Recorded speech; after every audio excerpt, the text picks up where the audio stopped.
Hello, and welcome back to another episode of Her Story Everyday Activism in Africa's Fight Against Gender-Based Violence. My name is Ronald E. Stevens. I'm Mosaic's Program Director and your host. In today's episode, we are honored to introduce you to an exceptional guest, Wendy Pukia. Wendy's journey is a shining example of advocacy that reaches the farthest corners of society. As a dedicated activist for women living on farms and rural communities, she has tirelessly worked to bring attention to the unique challenges that face these often marginalized individuals. Her commitment to amplify their voices and addressing gender-based violence is nothing short of inspiring. Welcome.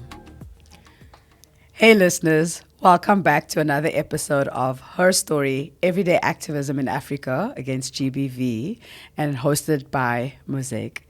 Today we have Wendy Pukia joining us. Wendy, welcome. Thank you so much. Good afternoon. Afternoon. Thank you so much for joining us. Wendy, this is really just a conversation that we are hoping to have with you in the same way that we had with other activists in the last few episodes. But it's really just to get a sense from you of what your activism is, where it started, and to be almost a form of encouragement for others who are also trying to come into the sector. And so everything that you are sharing here is basically just to kind of build in solidarity with the others who are also coming to the movement. So we are very honored to have you in this space, and so we thank you for your time. Yeah, thank you so much for having me. Yeah, my activism started way back in early 2000 when a woman was murdered in my community by her husband, and she was busy with a divorce, and there was a lot of abuse against her. He tried to kill her many times, and she got a protection order, and then he came and then he killed her. And then it's somebody I grew up with. We went to church together, and then to see the trauma and what happened to her children, 3 children, and he killed her with his son on her arm. And so there was a lot of organization around it. The perpetrator got bailed, the files disappeared, and it was taken up with the National Prosecution Agency, and the case was back on the roll, and he got 15 years. And that's how I got to know about the justice system. And because as a young person still at the time, I couldn't understand what was happening. I saw the posters, we were protesting, and then just hearing the case has been thrown out. But I grew up in a home where there was lots of domestic violence, lots of alcohol abuse, lots of fighting, and the impact on us as children, being part of a social worker program, because the school realized something is wrong at home. Yeah. So also as a child, you don't understand what is happening, but you see violence all around you, you know, in the families' homes, in the neighbors' homes. It's everywhere. Yeah. You're almost surrounded by it. Yes, yeah, and trying to make sense of that. So as a young child, I started to write poetry and songs, and I would take scriptures and I would make music with it, with my own tunes, and that was my safe haven. And then I came to love the library. I was at the library every day, loving to read and just to get out of the space of all the violence that we've seen and been exposed to. Yes. But the case of Caroline, that was her name, that was what sparked my interest into gender-based violence matters.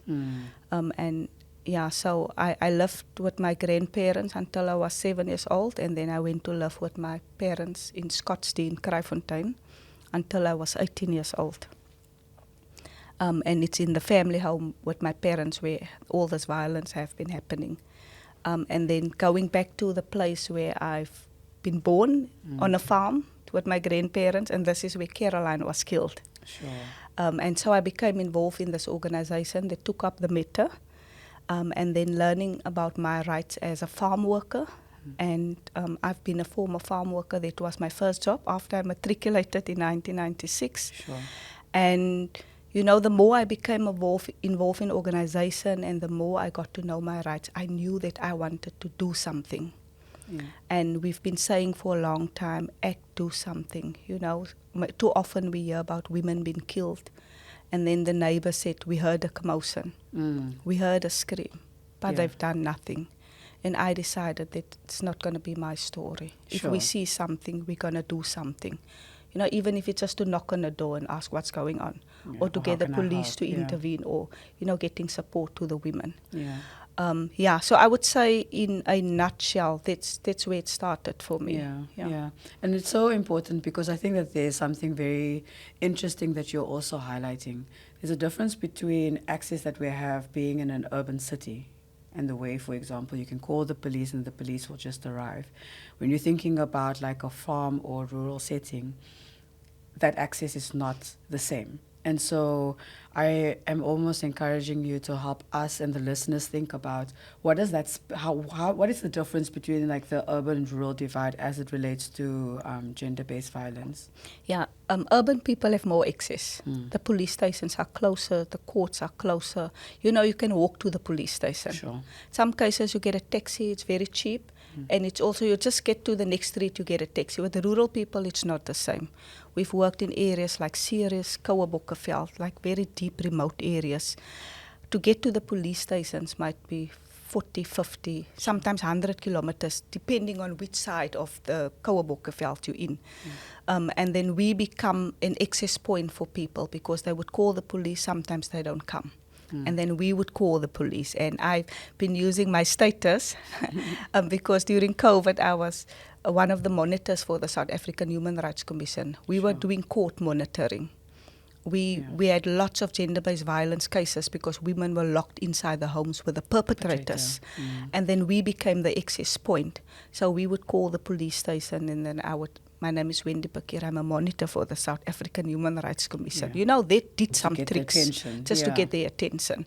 And that is how the police would often respond. We always say that rural women carry triple burdens because of the fact that of their gender, the fact that they're so isolated, marginalized, they're far removed from urban centers like the town, the courts. They're not even close to places where they can get on a public transport. They don't have this infrastructure there. And then also because of the color of the skin, and so it's really hard for women to get access to justice when you're in remote places and you're not close. You need to pay maybe 50 to 100 rand to get a taxi to town. And then who has access to that kind of money? People don't have, because in the rural areas or the farming settings where we work a lot of the women we work with are seasonal. So they work 4 to 6 months per year. The rest of the year, they don't have income other than maybe a child support grant. So you're going to take that little money you have and you still have to pay to go to court for protection order.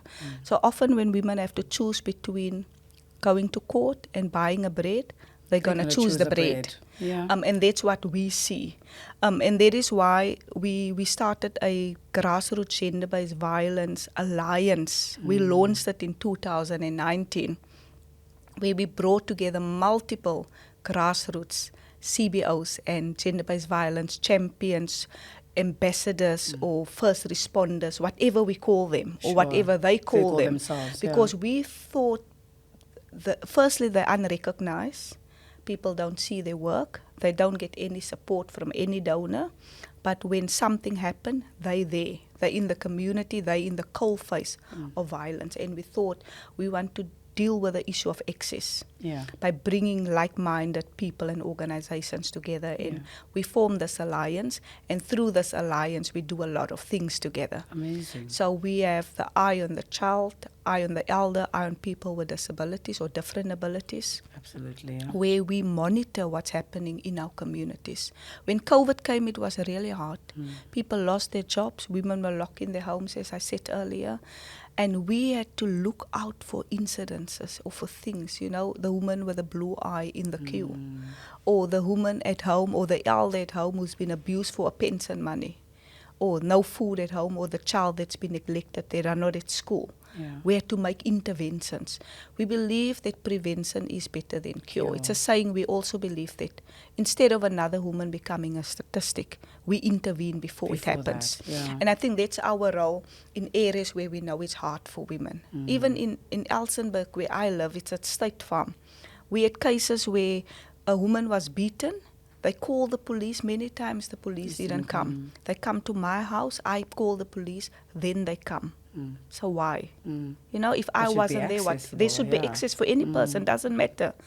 And then they come, She had a protection order against him. He ran away. They didn't even chase him. So I had to take her in my house that night. She slept there with her child, which is not the child of the perpetrator.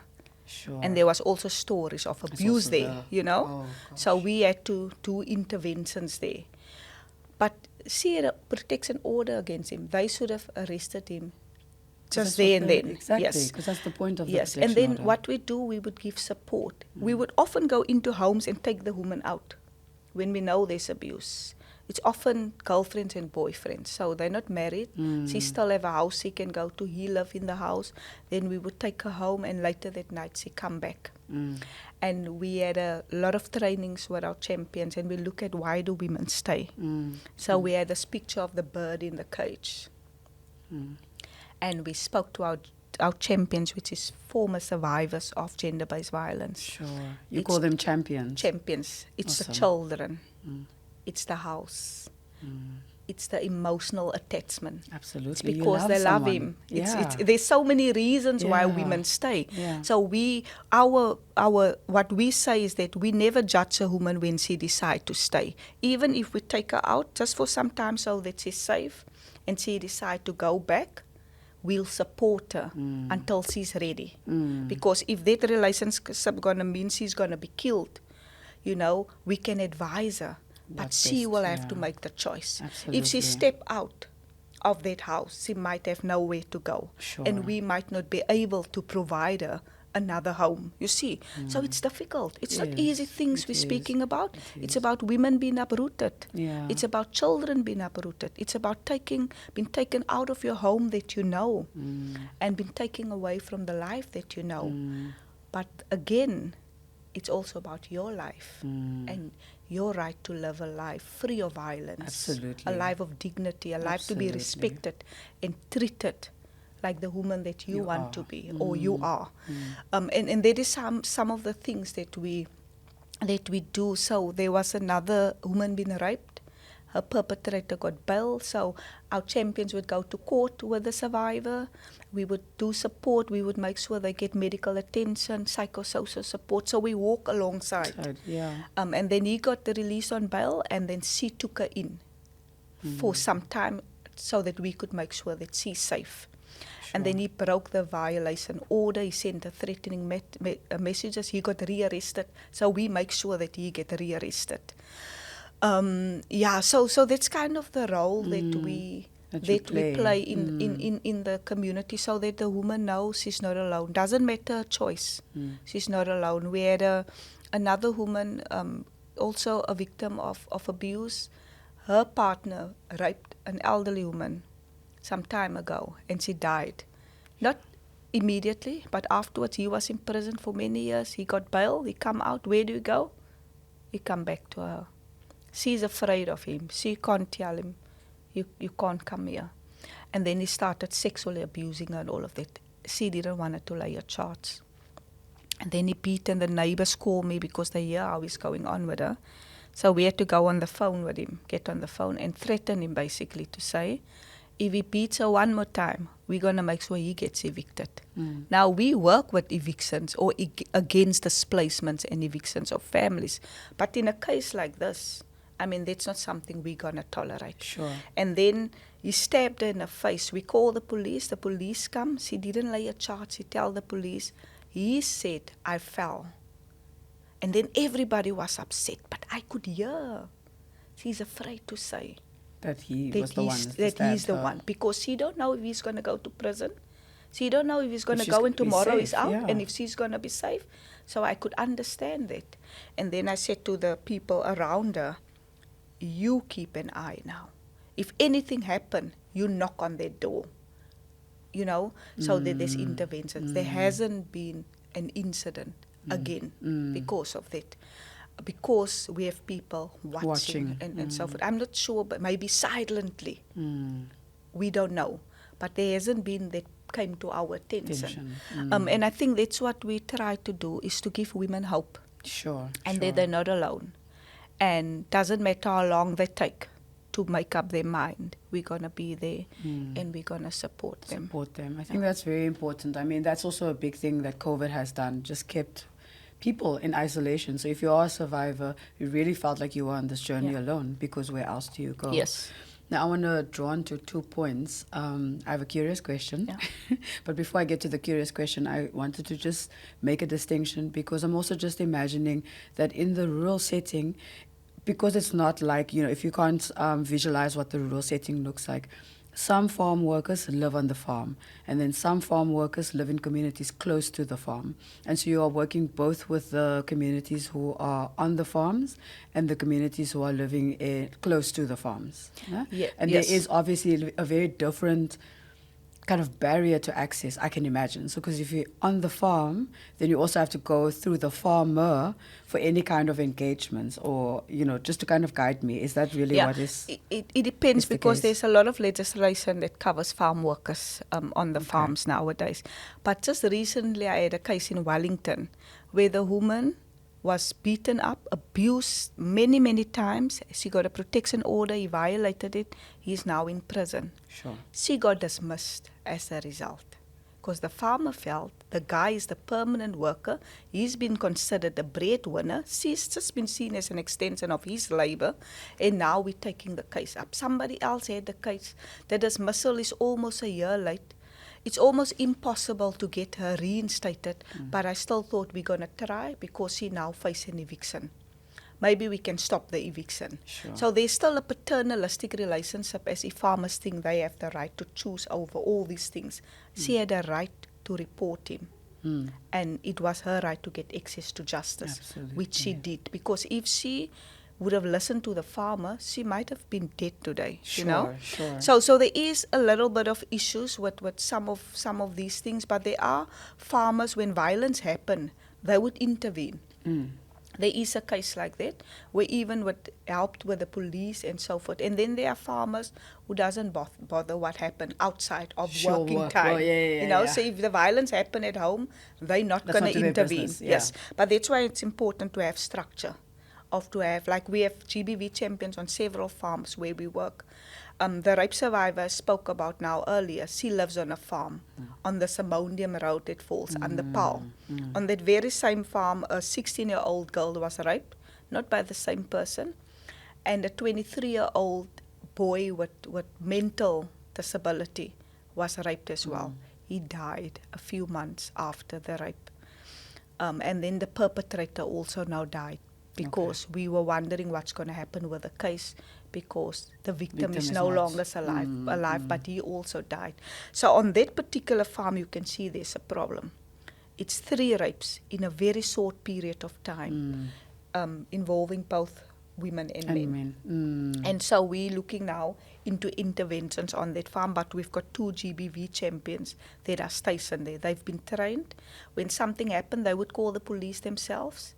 They would make the interventions. They got a child and a mother removed from that same farm. Another case, he was sexually violating his wife. Sure. And then he said if she don't give him sex, he would rape the child. Sure. And then she intervened, and she's now living with her mother, because she couldn't make the decision for herself. And it's not that we want to override people, but we had a child to think of. Absolutely. And we made sure that he gives money. So every week, she gets the money to support her financially and to support the child.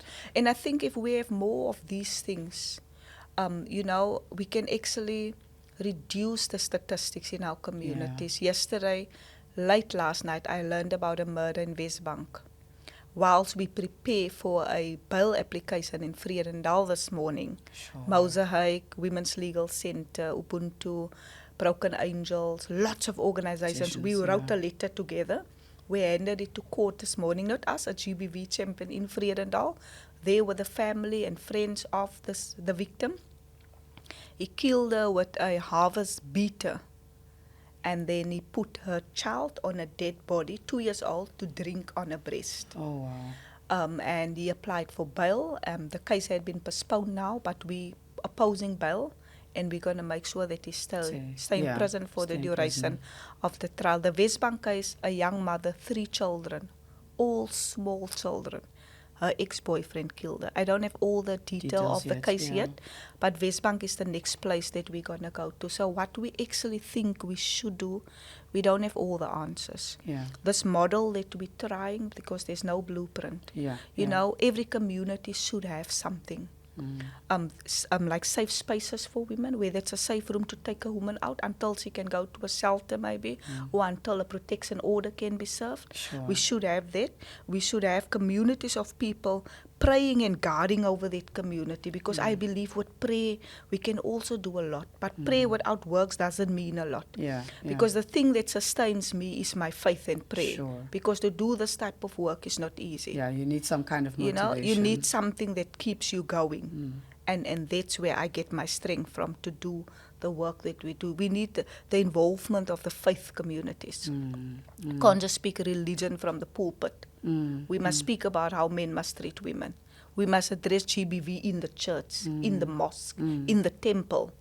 We must get the schools in the community. So it's to bring people together, different sections of society together, and we start talking to each other and see what can grow out of that within the community, with our champions there, and working in collaboration with one another to make sure that children that should be at school are at school.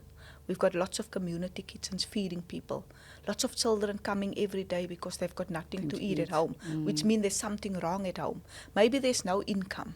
You know, maybe there's maybe a child support grant. Maybe the family's too big. Maybe there's alcohol problems, you know. And then, you know, people can look out for these things and look, my child is your child. My mom is your mom. Your sister is my sister, you know. We are our sisters' keepers. That community fiber. And to strengthening the community fiber. So this is what God is laying on my heart now when I learned about Westbank. We're going to West Coast next week. So we're going to meet the family of the young woman, Monique was the name, Taboshe. And she's got a 2-year-old child and there's 3 children. So we're going to go out and see what support we can give them, and then make sure they have a network of support. Because what I see with these GBV cases, maybe the TV highlights it, everybody's there. It's like hot stuff. The TV's gone, everybody's gone. We don't do that, we stay. Rusen Kailavak, killed on 29 September 2021. So almost 2 years now, in front of her mother, Auntie Joan, and a 2-year-old child by a boyfriend. So the case has been going up to now. We've been at every court case. We make sure the family have support. I go with Auntie Joan every month. First we send taxis of people, and then Auntie Joan said, for now we just us go. Maybe when the last day happened, we're going to be there again, you know. So we respect the wishes of the family also. And she just did an impact assessment now. After 2 years almost, the case is at the regional court. He now want to do a plea agreement, which means he's not even authentically saying that he's sorry for what he did. And so we met with the chief prosecutor. We've been tracking the case. We would engage the NPA if we're not happy with things that are happening. We speak with lawyers, with organizations. We get, sometimes I also call Karen, who also do some work for Mosaic, to ask some advice. And so it's always, sometimes we don't know everything even, you know. So we seek out for advice, and we get people that can support us, and whilst we do the work on the ground. But if we can have just mass organic thingy from the ground, and even that, I'm telling you, the numbers for GBV will decrease. When a boy pulls a girl's hair, that's where we need to stop him already. Before he do something more serious. When he touches her inappropriately, he must know about boundaries. Absolutely. That's where the work with the schools comes in. So we've done a lot of work with schools, going to Kraaifontein. I've done a lot of work with Ed Bernardino Height, Scottsdene, primary schools where we are, Klapmuts, Elsenburg, some of the local farming area schools and so forth, where we spoke with boys, or speak with boys, and even speaking with girls. We've taken Badisa Trio to the school where they take the puppet show Sure. and teach the girls about good secrets, bad secrets. When is a secret Good, not not a good. not a Yeah, good secret? Using the puppet show to teach them about abuse, That's sexual wonderful. violence, boundaries, and all of that.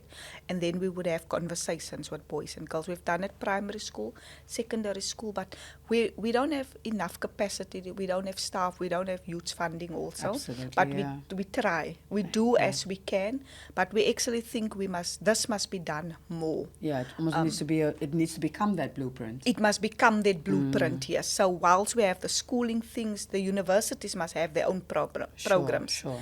And then the faith communities must have their own programs. And then there's the coming together of all the institutions and us working collaborative. So for me, I think really that's the way to go. Otherwise, we put money towards 16 days every year. Millions. And Women's Month. Women's Month, yeah. But this is the month that women are killed. Yeah. On the dawn of Women's Month, Yeah. I've seen so many stories of women being killed by partners, husbands. This past week already, there's an onslaught, Absolutely. and we need to address the onslaught. And I believe it's in the hands of communities to do that. So Wendy, I'm going to take you back because I think that it's a very important part of this journey that we need to capture. Yeah. How do you go from being a farm worker to the Wendy that you represent right now? Because, and I'm saying this because, a lot of people have this idea that you have to be a certain kind of person to be doing the work that you do, or you need to have all these degrees, or, there's maybe this vision of who you need to be able to do this work. And what I keep hearing from you is this idea that everyone is responsible for making this a safer, more equitable space for all of us to live in. But take us through that journey. Where did Wendy start from becoming seeing and being exposed to femicide, and then moving from there and saying, this is enough, I'm making a change? Yeah, I was also in a relationship with my children's father, and there was a lot of emotional abuse. Physical abuse only once when he choked me. But that was the last choking also because I needed to make a choice for my children, and then the name calling and the ugly words and so forth. And then coming at some point, and I realized that I don't want my girls to grow up and think it's okay that a man treat a girl or a woman in a particular way. Sure. So I walked out of the relationship. I needed to do that for myself because there was a lot of, depression and a lot of heartache and a lot of things where you actually feel that you can't live anymore. But then you realize you've got children that you need to live looking for. up to you. Yeah, so I came through that. And I think that's what made me actually stronger too. When I walked out, I wasn't sure what's going to happen the next day because I was still financially dependent also. Sure. But I chose that.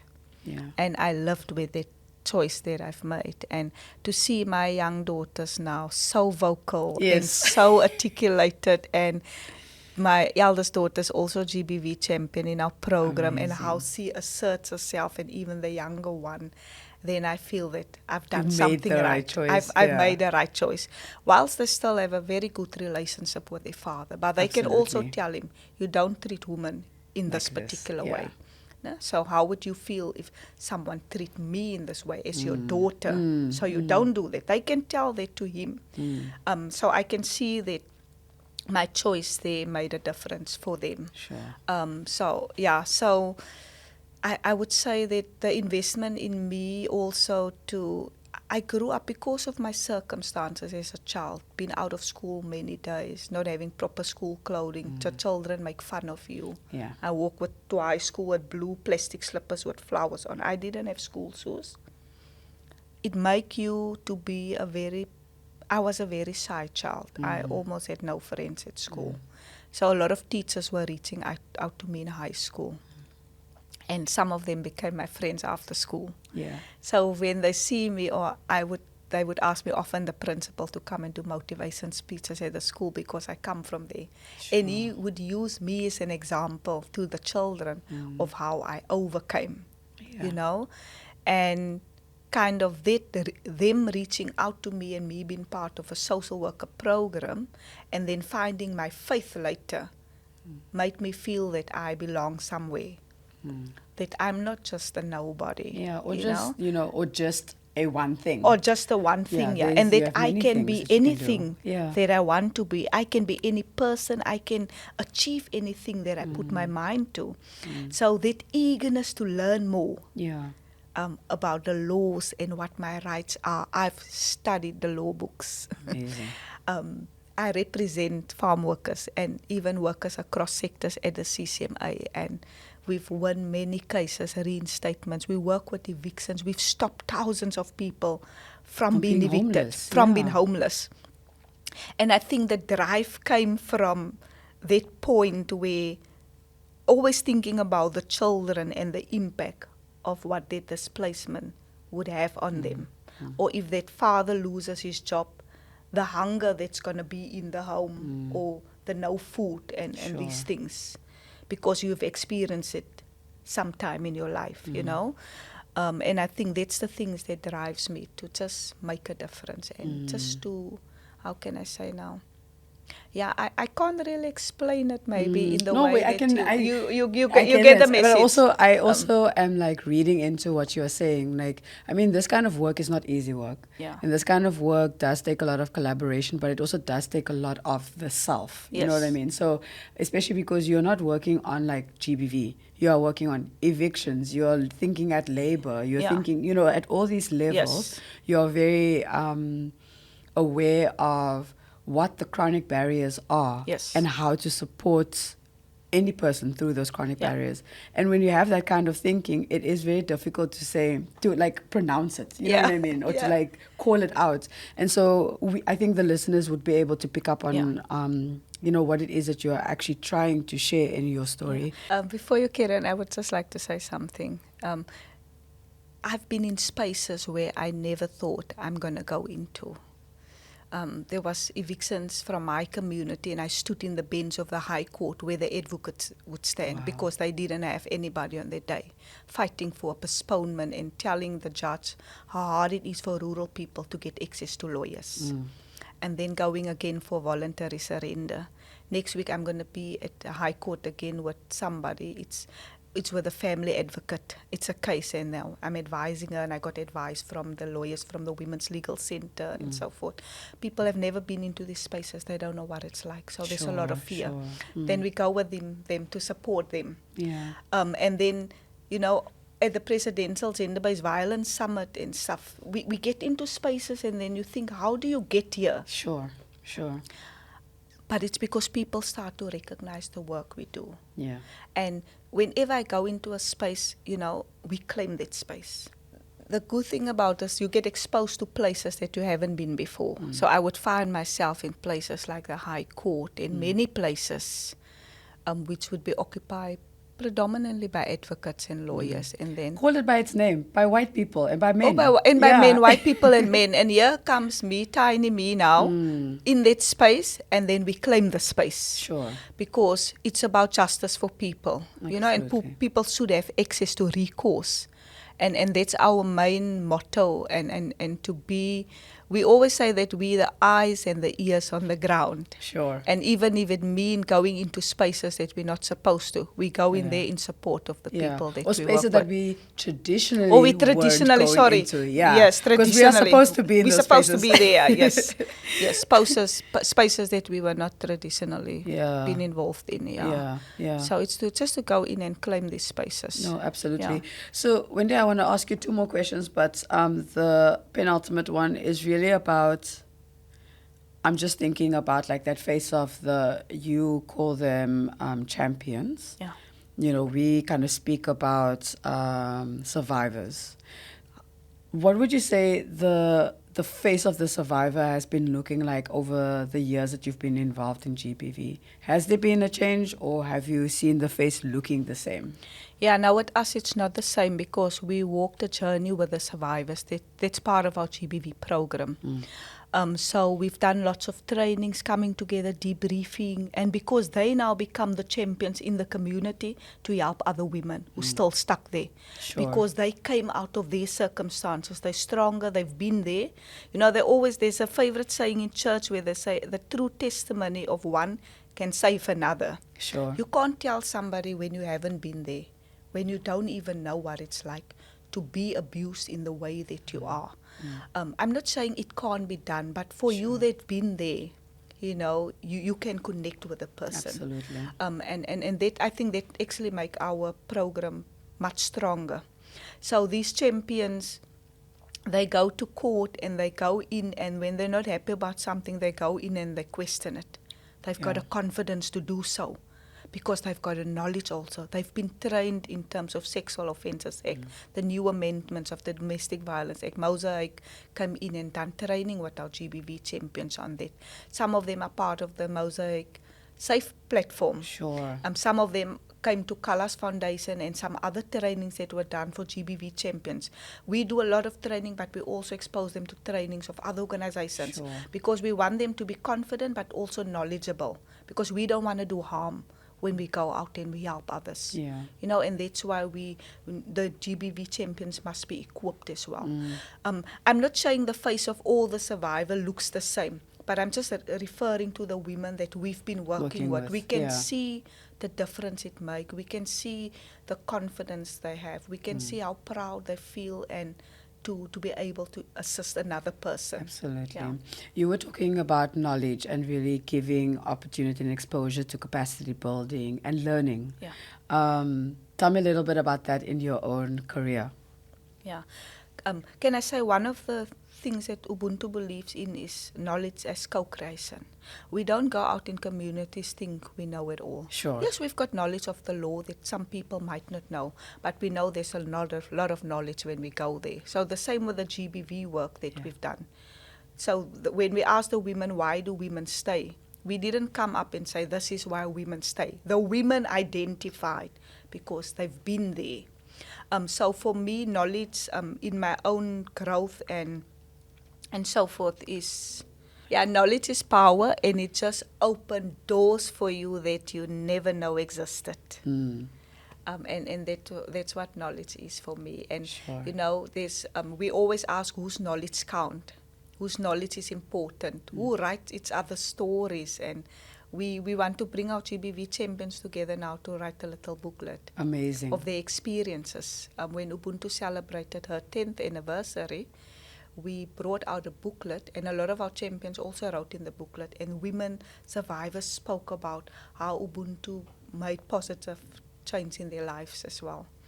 And we saw the power of their stories, where the women in their own words were telling the stories. Not me, of my 10 years with Ubuntu, but the women were sharing, and we want to do more writing and documenting the work, because I think we need to share what we do with others also. Absolutely. And that's why the knowledge production is very important, and us owning our knowledge. Absolutely. And I mean, that's really the premise of this podcast, because we came to realize that there are so many women who are doing amazing work, they're grassroots level, and unless they are called to a space, unless we do something like this, their knowledge will be lost, and what they bring and how they do it will be lost in the process. So we are very grateful to have you. But before I let you go, I have a question for Wendy. Looking back, it's now been 10 years with Ubuntu. You've done other work before. How do you feel about where South Africa is in its fight against GBV? South Africa still have a very long way to go. There's the policy, legislative changes that are happening, but there's a gap between the changes up there and what's happening on the ground. So when the crime statistics are released every 3 months, the numbers escalate. So there's been very little improvement. I'm very happy to see more Tutuzela care centers. That's going to happen, and Mosaic's role in that, and also advising on that. There's also the notion of more sexual offences courts, which are very much needed. So there's some positive developments that I see, but we want to see the numbers reduced. Absolutely. And that's where government, they shouldn't think out things there up there. They should come and speak. They should speak with the NGOs, but they should also speak with the people on the ground. When all the conversation and all the voices are in the room, then things are going to be much better. And they should actually leave no one behind. Absolutely. Nothing about us without us, right? Us, I've heard that before. Wendy, this has been wonderful. Thank you so much for making the time, doing the work, and turning your I guess, your question about why is this happening? Why was this woman, what was her name? Caroline. Caroline. Yeah. Why was it that Caroline had to pass? Why couldn't the police action?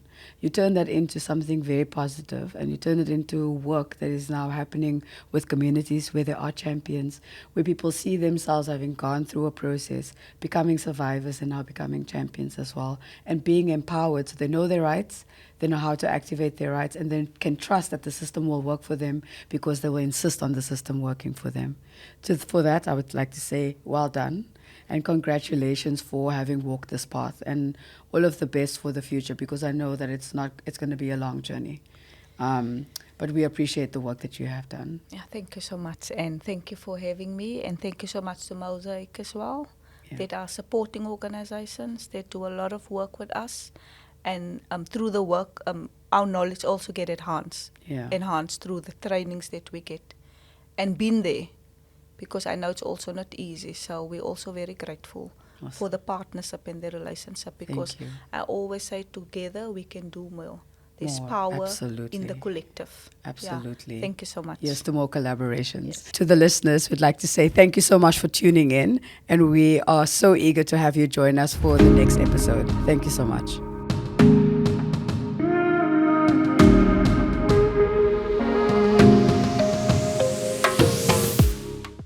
If you or anyone you know is experiencing abuse or is in need of a protection order, you are not alone. Help is available. You can contact Mosaic on 021 761 7585 or drop us a message on social media at Mosaic NGO. For emergencies, please contact your local police station. Alternatively, to access places of safety for women and children affected by GBV nationally, contact one of the 24-hour helplines showing on your screen. Standing together for safe relationships, homes, and communities.